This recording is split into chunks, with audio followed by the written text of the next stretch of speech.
Welcome to the Black Entrepreneur Experience podcast, inside the business, buzz, and brilliance of Black entrepreneurs. Here is your host, Dr. Frances Richards.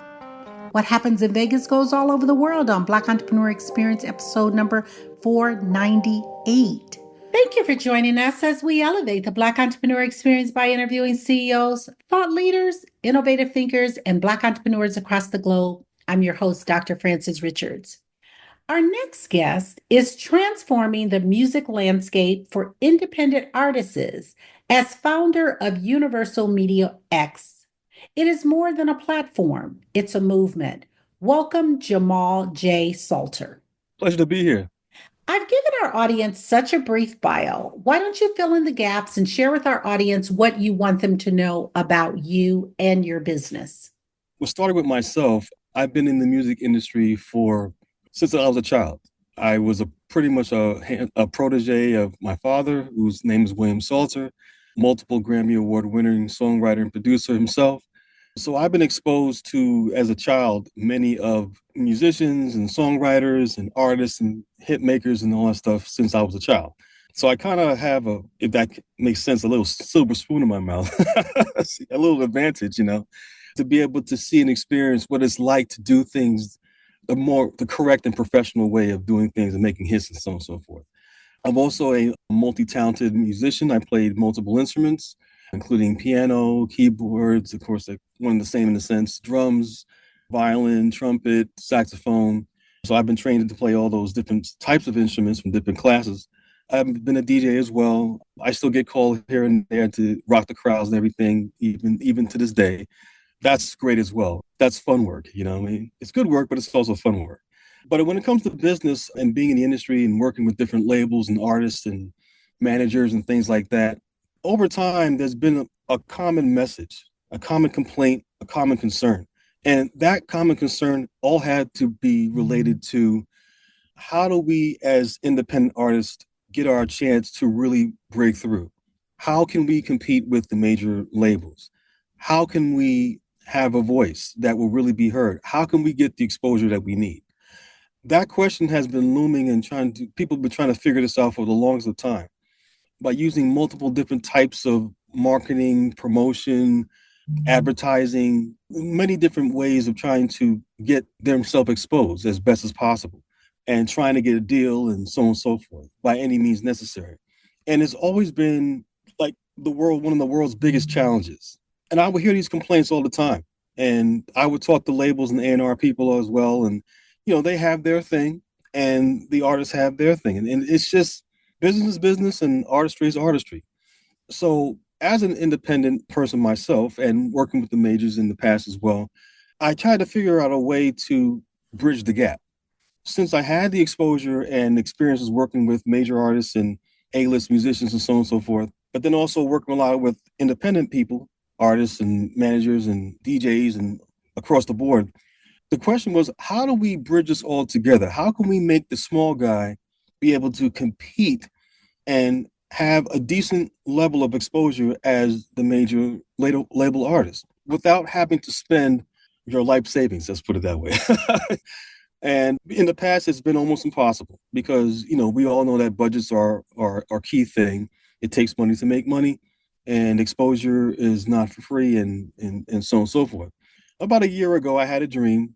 It came out of nowhere. And in this dream, it showed me what I had to do. And I woke up out of this dream like, whoa, wait a minute. How am I going to do this? Basically, what the vision was like what UMX is about. Being able to bridge the gap with major artists, with independent artists, being able to expose to the world for the first time in a platform like this, a way to everyone to share and to be able to be seen and to be able to make money and to monetize and so on and so forth. I just was like, well, I don't know how I'm going to pull this off. It's a great dream, but how I'm going to make this work, this is very intense. But I had a lot of experience. I talked to a lot of people in the industry, both major and independents, from different aspects of the entire industry. And they said, listen, Jamal, if you can pull this together, it'll be phenomenal. We got to see it because we never seen anything or heard anything like this. But if you can make this work, we're all behind you. So that was the next challenging part, how to make this all work. So then I put together a team of people. I found a bunch of great, highly skilled technical people who were very skilled and knowledgeable about having to put all this technology together to be able to build this. So essentially, this is what I would call the Netflix of the music industry. If anybody's familiar with Netflix or television streaming or anything like that, you do understand that you have a platform, and then on that platform, you can choose different movies and different types of content to be able to view on multiple different types of distribution platforms, such as Apple TV or Roku or Amazon Prime, for example. But how can I put this together with music? That's never been done before. And how can I put that together where it's going to make sense? How is it going to be advantageous for the small guy? Well, now it finally is. And after months and months, and I'll say a whole year of going through a painstaking process of trial and error, of course, and prayer, and feeling and understanding what people want, even in this day and age, and seeing all the issues that are going on with the industry. There's a lot of noise going out there, a lot of chatter about the industry is dead, is dying, there's no money anymore. Well, there is. There's no such thing as there's no money in this anymore. There is. It's just a matter of how to tap into that resource. It's like if I can give you a treasure map and show you exactly where the gold is, well, you would follow that map and you would go right to the gold and you would find the treasure and then you'd be happily ever after, so to speak. Well, with UMX, this actually creates that. This is the treasure map, I believe, to be able to give the independent artists and major artists a way to not just be, I would use the word handcuffed to a ridiculous contract. You can actually now take your music videos, take your concerts, take your podcast, anything that has to do with music or entertainment related basis, and expose it to the entire planet as long as they have an internet connection, and be able to broadcast it, whether it's on a web app, mobile apps, Amazon, Roku, and Apple TV. And so if you put together, because it's so full feature rich with radio stations, with on-demand content, with television stations like reminiscence of MTV back in the days, if I had to sum it all together, if you put together Spotify or Apple Music, if you put together Sirius XM, if you put together music television, now we have Universal Media X. It's inexpensive to join. It's easy to join and subscribe to. And you finally get a chance to expose your music to the world. And you can connect your social media directly with the world. And we also offer a payment plan, monetization plan, where it's actually more competitive than Spotify. And we also have the ability to do what's called pay-per-view. So there's endless amounts of monetization. There's endless amounts of exposure. There's no reason why the artists of today and even yesterday cannot have an opportunity to be able to expose themselves, their branding, their music, and everything that they have as an artist to the entire world at a relatively low cost of entry. So someone is listening and they're interested in putting their content on the platform. Tell them the process. The first thing that we recommend that an artist does is to sign up on the platform. The first thing you want to do is subscribe to the platform. That way you're going to be able to see what all is there, okay? And to be able to see where your placement is and so on and so forth. You have to have access. After that, we have another form, a submission form for you to submit your music. Submitting your music, that process is basically like this. You would fill in the information just like you would do anything else, your name, address, and so on and so forth. Upload your WAV files or MP3 files. If you have a music video, for example, it'd be a relatively MP4 file or something like that. You want to put all your information in that's relative to the material, the single or the album that you're trying to upload. Once you do that, you choose the type of package that you would like to choose from as far as your level of exposure that you would like to have. That's it. Then we go through a process of going through your material, make sure everything is legitimate and solid and everything. We make sure that your music is properly licensed with the performance rights organizations such as ASCAP, BMI, and CSAC if you're a member of those. And we take care of all that for you guys. And after that, We give you a release date when it's going to be released, and then it goes live. At that point, since you'll have an account, we recommend and encourage the artists to connect their social media, which is can be done internally, and connect their social media with a platform, their account with the platform. That's one of the biggest keys with this because now it's one to one. A lot of people out here are starting to talk about direct sale, selling direct to the artist. Well, this is one of the ways to do that because now you're not going through a whole bunch of other channels. You're actually now being able to directly send your links and your videos and whatever other content that you have in relation to your music throughout your whole profile directly with all your fans. So every time you have something going on, and whether it's new or an update or anything, it's direct one-to-one, peer-to-peer, right? Just like that. And then after that, sit back and monetize, guys. Make your money. And we pay every 30 days. So we're looking forward to giving you that check. This might say so, you know. So, Jamal, there's so many other platforms that have started, and I don't know if it's similar. And then some of them, specifically African American, I know that they've tried to do something similar. What do you find makes yours different? Well, there's quite a few things that are different, but here's one of the things to start off with. Where most streaming platforms are basically like a catalog warehouse where they have pretty much as many titles in the world as possible, ours is more so focused on new content.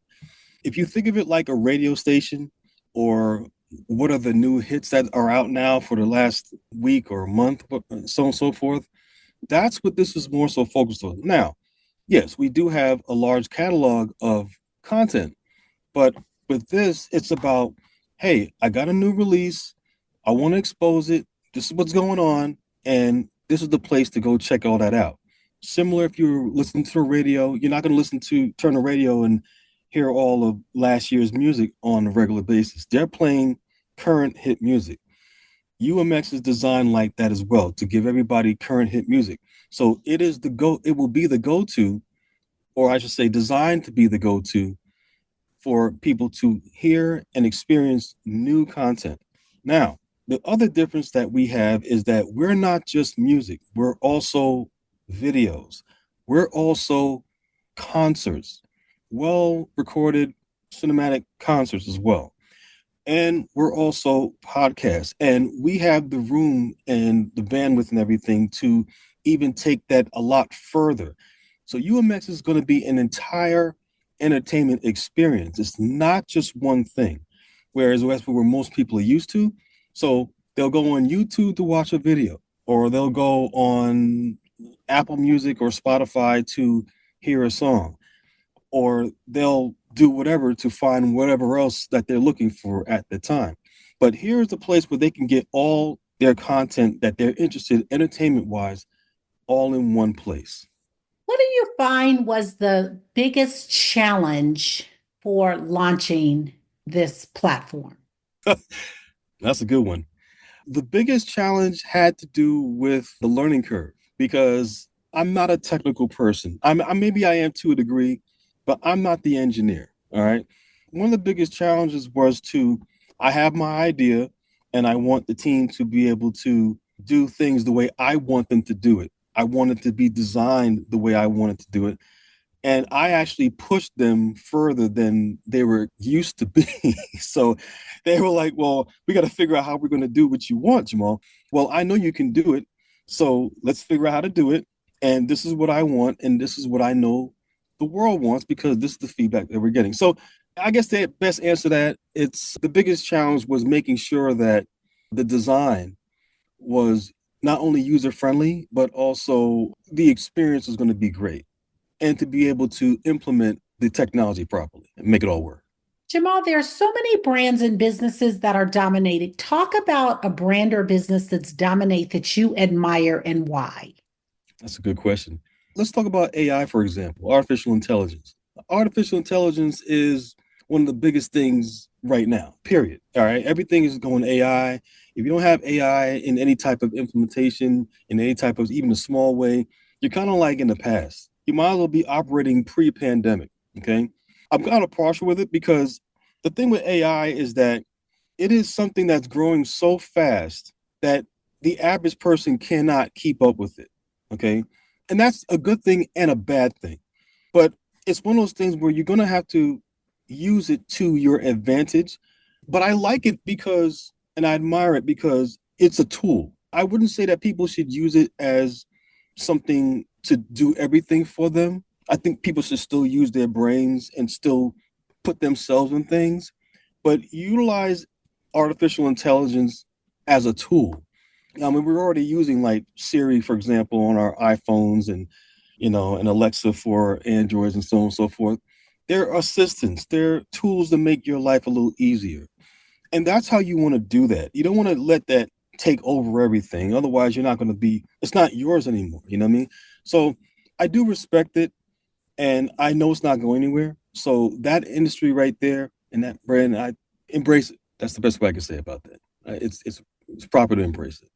I'm a podcaster and I have like 8 years under my belt. And you talk about new content. So if I wanted to come onto your platform, how would that happen? Are we looking at episodes that I record from tomorrow on, or are you bringing on content from 8 years ago? Tell me specifically for podcasters listening, creators, how would that work for them?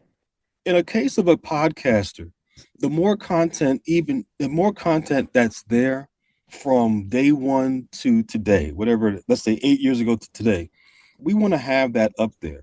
Because as people listen to your content and watch your podcast and they enjoy what they see and they want more, the natural thing is they want to see more, let's say, for example, of you, Dr. Francis Richards.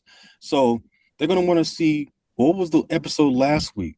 Who was on last week? So in the case of podcasts, that's not something that we want to take off and just keep brand like the latest. No, we want to keep all of the content that's on there because it's an archive, but it's a way for people to get to understand you even more. With music, it's a little bit different because music can be hot for a week and then nobody really wants to hear the song no more. Or it could be great for like a whole year, you know what I mean? With music, it's a little different, but with podcasts, no, we're going to treat that totally different. If you got something from 8 years ago and it's great, we want to keep it on there. And that's what we want for your listeners as well. I want you to have a monologue. I want you to name this person, living or not, and they've impacted your life, Jamal, so much. Who is that person, and what are you saying to that person? Okay, I'll start with a man that has passed away recently, Quincy Jones. All right, I had a pleasure of meeting him, many years ago. Let's put it that way. And he was such the coolest guy. And the one thing he told me personally, he says, "Whatever you do, Jamal, don't stop the music."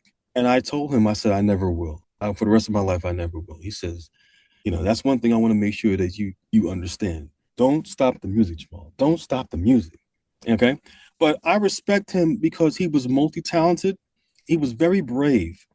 And he was the type of person that if a challenge was come upon him, whether it's music or things in life or his relationships, he always found a way to turn it around and make it work to his benefit. And the genius of that is, you don't find it every day. You don't find that people have the guts to really go out there and to go out on their own and become a titan as the way he has become. And he was multi-talented as well. So that's all. He embraced everything that he touched. He felt that if I can think of it and I can hear it in my head, then it's possible to be done. And he would act on that and he would just make it happen one way or another. You know what I mean? The second person would be, I gotta give a big shout out to my father. My father's had played a very intricate role in my life. He's the person that's given me this part of my strength, tenacity, courage, willpower, my drive. And he showed me how important it is to not quit. You're going to start something, you finish it. You don't do half, what, okay? You're going to start something, you take it the whole way till the wheels fall off, whatever that is. But he gave me a whole lot of encouragement growing up. And to this day, I honor him as my father. That's a blessing. Did he want you to go down the road of music? Did he encourage that? Yeah, I would say so because I can remember him holding my hand going to recording studios in Manhattan on 46th Street and Times Square and 46th Street and Broadway. He's pulling me in the studio. I'm watching Roberta Flack and, Grover Washington Jr. And I'm like, before I really understand what's going on, like I'm sitting there like spending the night in the studios multiple days and nights. I'm like, when are we going to go home? But I realized as I got older that he was doing that to see if I was going to be like him but he wanted to instill that in me to show me that, hey, listen, you got to do the work. If it's going to take, some things take 5 minutes, things take 5 days, some things take 5 years. You know what I mean? I figured that he wanted me to be like that as well. So I'm cool with that. Jamal, what is your zone of genius? My zone of genius comes from, well, first of all, it comes from God. Okay, let's start with that. Second of all, I feel that I have the ability to think. I like to use the expression or the words. I have the ability to be able to look at the forest and the trees. And in order to do that, you have to be able to have a lot of foresight and you have to have a lot of patience as well. So I would say that I hope that answers that question. And I feel that I have those. And I think you have to have those things and you have to have courage to be able to expose your genius, to dive into learning more about how to solve problems. If you get it wrong, okay, I'll try again. And to get up and try again and try again and to perfect and to perfect. And then when you have your masterpiece all done, okay, now what do we have here? Sometimes it doesn't make sense, but that's okay too. Because there's a lot of people who look at things and it doesn't make sense. But as they see or hear that it's being successful, then they're all like, hey, I know this guy. He was doing this. Yeah, he's my friend. Now everybody wants to be your friend. Being a genius, I think it's a flattering word, but being a genius takes a lot of patience and it takes a lot of tenacity, trust, and a lot of guts. You really got to be serious about getting the job done and accomplishing what you have set forth to do. Speaking of problems, what problem exists in the world today that you'd like to solve? I wish we can solve the problem of racial diversity. I wish we can solve the problems of global hunger. And I wish that we can all just get along. But there are powers that be that kind of want these things to happen. And I understand it. I don't necessarily agree with it, but I understand it. They have their own agenda. My agenda is to live the best life I can possibly live. And if I can share that with people who are like minded and life spirited, then it's a home run for me. And I hope it's a home run. And I aim for it to be a home run for them as well. So those will be the things. What was that aha moment when you knew that UMX was going to be successful? When I started seeing it come to life, and then I started showing it to a couple people, I saw their face and I heard their expressions. I said, oh my God. When I started seeing and hearing those reactions, that's when I said, okay, yeah, this is going to work. This is going to work. Then I spoke to a few artists about it in general, and they were like, there's something out there that can do that. If there's something out there that could do that, let me know right now. So I was excited about that. And that's when I said, aha, we got this. We got something here because now we see the demand that people are really looking for something like this. And talk about raising capital to launch UMX. How did that come to fruition? Raising capital came from savings and it also came from family members as well. We currently do not have any outside investors. We are open to that, but right now we launched UMX based upon what we have, and we're happy about that. And if investors are listening, what is the best way for them to connect if that is something you're interested in? The best way is to email me directly. The email you want to use is the letter J, Salter, S as in Sam, ALTER, at universalmediax.com. I'll be glad to talk to anybody that's serious that would have a like interest to want to take part of the future because whether you like it or not, this is the future. Everything is going this route. Absolutely. Talk to a younger you. What advice would you give to a younger Jamal? I would tell the younger Jamal, it's going to be all right. You're going to make it. Just have some patience and hang in there. This is not a race, a sprint. This is a marathon. When I was young, I wanted to get everything done fast as I could. And like most kids, I guess. But again, I would tell my younger self, you got this, but this is a marathon, not a sprint. Just hang in there and run the course. You'll make it. Let's take a snapshot of the last 30 days. What was your biggest win? That's a good question. I would say in the last 30 days, my biggest win was I achieved more acceptance about UMX. And I was also able to overcome some business challenges that I didn't think I was going to make the deadlines for. And somehow, some way, I was able to do that and not only do it, but do it well. I didn't sleep much, but I still made it happen. But the end results came out fantastic. And I'm still feeling great about those results. Yeah. Talk about mental wellness and entrepreneurship. Any entrepreneur out there, you have to have a way to keep your body in shape. You have to keep your mind in shape as well. Okay. Because your body is a machine. You can't look at it like, oh, I can just do this and do that, and then everything is fine. No, this is an all moving entity. Okay. And every one thing you do affects something else. You want to keep yourself in shape as best you can. You want to eat right. You want to keep your diet as well as you can. I mean, we're not perfect out here, but you want to do the best you can, because being an entrepreneur, it takes you to your mind to different places. And a lot of times you find yourself isolated a lot as well. You find yourself working alone, sometimes late at night. The only way you're going to be able to get through this and accomplish your goals, you can't do that with a terrible diet or in a bad headspace. You don't want to be thinking about a lot of negative things.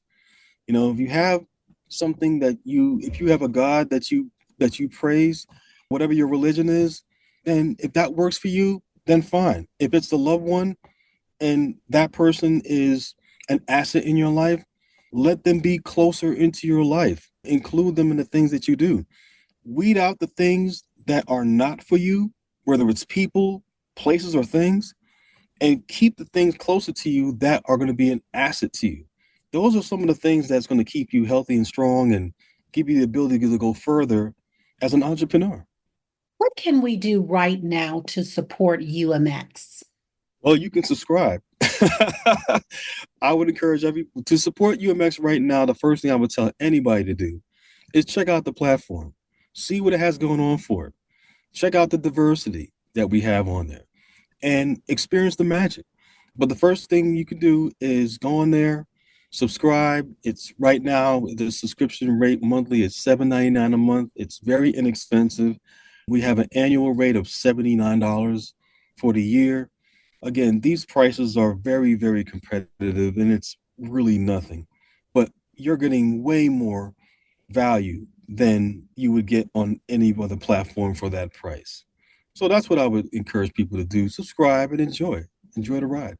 And who is your ideal client for UMX? And I'm talking about from a content creator standpoint. Okay, first and foremost would be the artist that's trying to get their music out there. That artist, that singer, that rapper. The one that can't get, they've been trying to get that record deal, they can't, for whatever reason, they got all these doors closed in front of them. Come over here. Now's your opportunity to show the world that you have something, and let the people, let the public decide.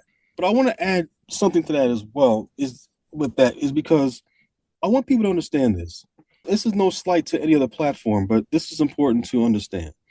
When you submit your music as an independent artist to Apple Music, Spotify, Tidal, Amazon, whatever it is, you have to understand that you are literally a raindrop in the Pacific Ocean. No one's going to see you. Then you have to spend tons and tons of money to try to make a dollar. And that's if the algorithms work properly in your favor.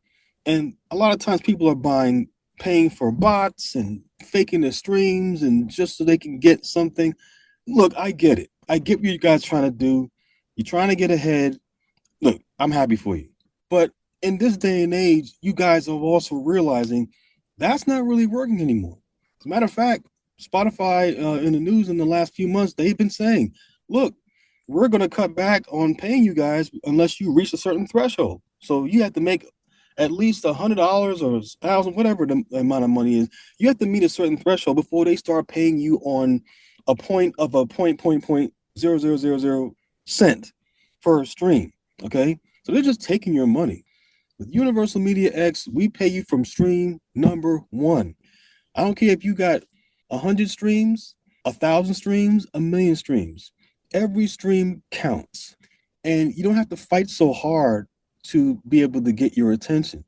And the way we have it set up is that you can actually, you're connecting with real people in real time around the world, real fans, not robots. So I don't know about some of you guys out there, and I get it.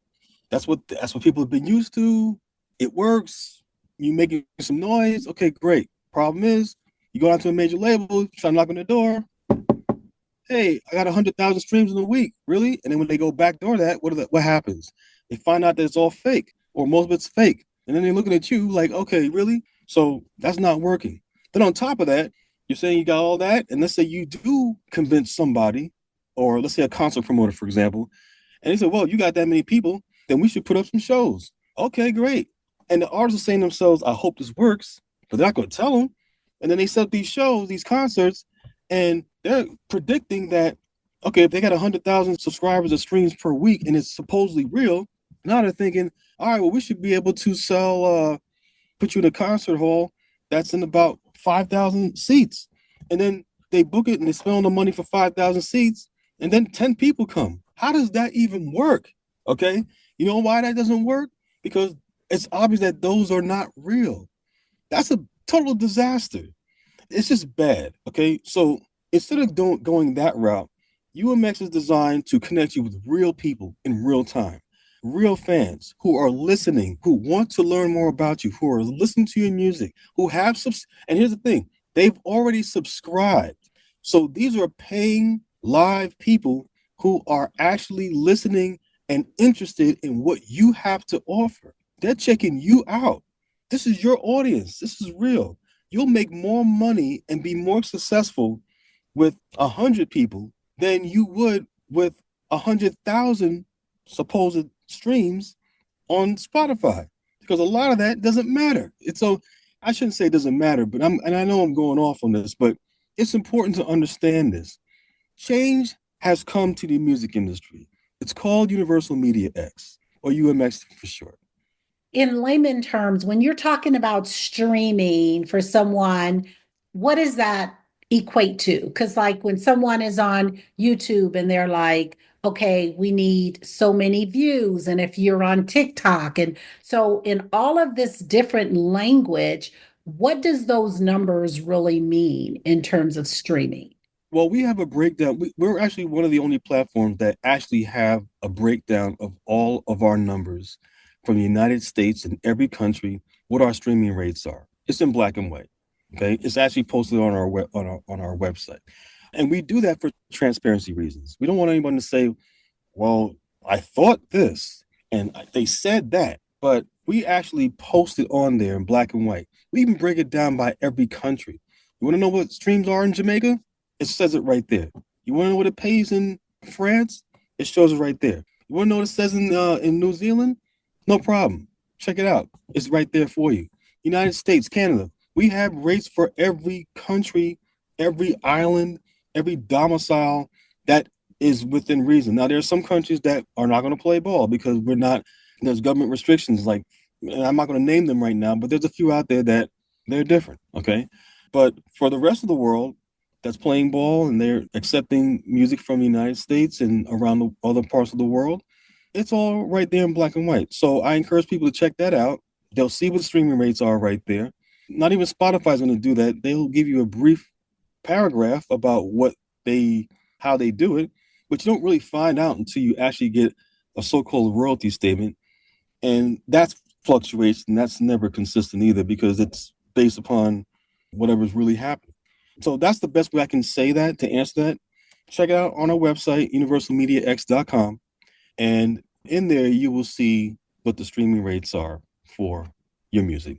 And we have different streaming rates for music. We have higher streaming rates for music videos. We have even higher streaming rates for concerts. And of course, with podcasting and everything, there'll be separate rates for that as well. If I were an artist and I had a song, a music video, I was going to put out a concert, I had a post recording of a concert that I did or show, I would take advantage of all this because every single one of these pays more than the majority of these platforms, period. So you can rack up. Why not? Make your money and get your fans, Jamal, if you conducted this interview, what is the one question you would have asked yourself? I want you to ask the question and answer it. If I conducted this interview, I would ask myself, what in the world made me want to do this? And my answer would be, I felt the need to solve the problem. I felt the need to help alleviate and help save and help revive an industry that is so organically emotional. All they want is for their music to be heard and to be seen and to be respected. That's all they ask for. That's what I would ask myself. And that would be the answer. We've come to the part of the interview. It's called Rapid Round of Fun. I'm going to ask you a series of questions and I want you to give me very quick answers. If there's something you desire not to answer, feel free to say pass. Are you ready for the Rapid Round of Fun? All right, let's do this. All right. What is your favorite comfort food? Fried chicken. Your ideal car? Lamborghini. What food you eat every week, no matter what? Chicken. The last movie you saw? Oh boy, I have to pass on that one. You relax doing what? Fishing. Your favorite singer or rapper? Singer Luther Vandross. Rapper Kanye West. Your favorite dance song? Clarity by Zed. Relax or hit the couch? Relax. Jamal Salter, thank you so much for joining us on Black Entrepreneur Experience Podcast. Before we let you go, share with us the best way for the audience to connect with you and to do business with you. And feel free to leave all your social media handles. Certainly. The best way to reach me directly is by email. My email address you can use is the letter J, Salter, S as in Sam, A-L, T as in Tom, E-R, at universalmediax.com. Social media handles are all Universal Media X, and we're on Twitter, also known as X. We're on Facebook, Instagram, and also YouTube. Thank you, Jamal. That's a wrap. Thank you for listening and subscribing to Black Entrepreneur Experience. We would love for you to leave a review and rating on iTunes and share with your friends. For show notes and more episodes, go to www.beepodcast.com. Join us next Wednesday, and remember, green is the new black. So keep your bank accounts and your business in the black.